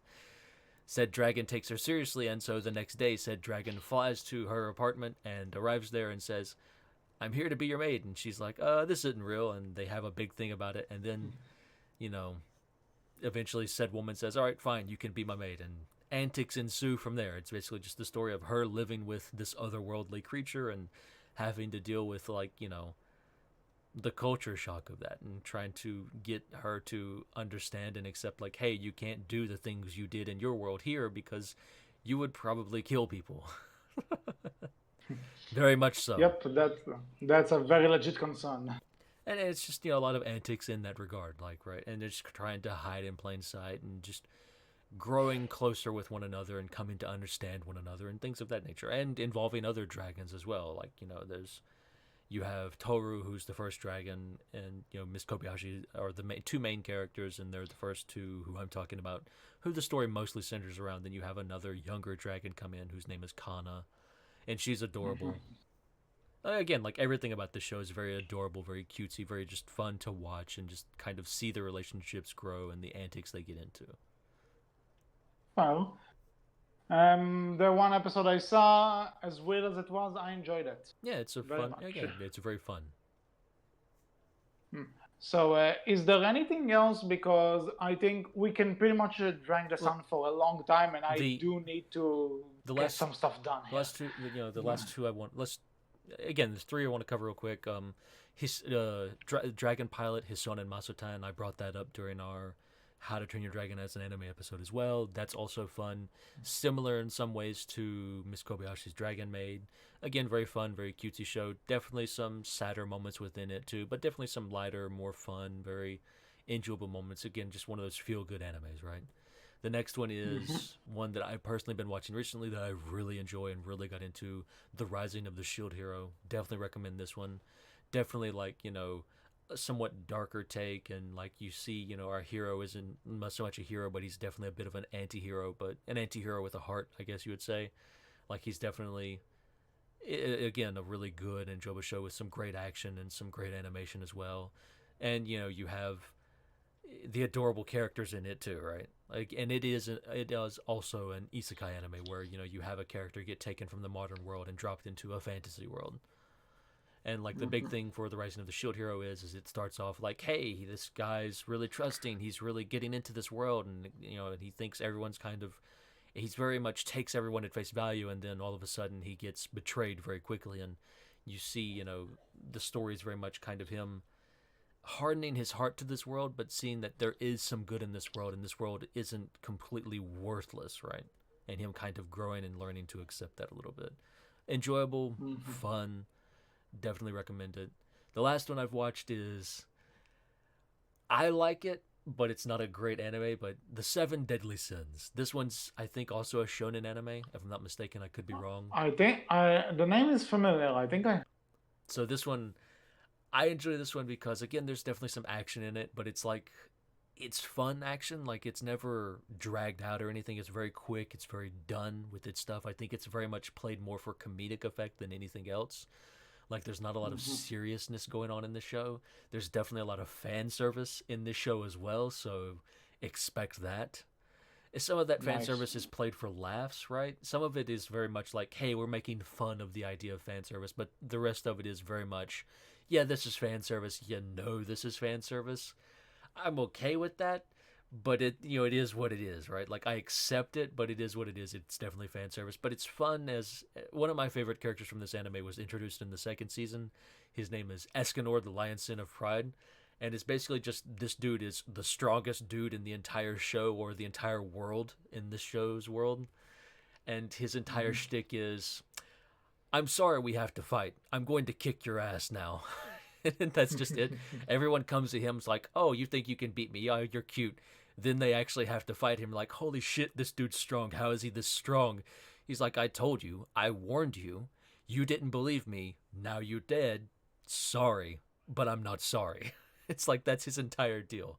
It's great. Well, one way to look It's at like it. he's the lion sin of pride, so he's very prideful in and of his strength, right? And like his entire thing is, I'm a badass. I know I'm a badass. You're going to realize that I'm a badass. It's unfortunately just going to be too late for you to realize that I'm a badass. Well, But yeah, that's anime. There's plenty of anime that we haven't mentioned that are definitely classics, like Cowboy Bebop. yeah. That you could probably go on for a bit, and Samurai Champloo, right? That's another one that's also a classic that they're definitely We watching. could do. Mhm. And again, there's plenty of anime that are also again classics that I just haven't watched, and I know HC probably hasn't watched either. Right? Mhm.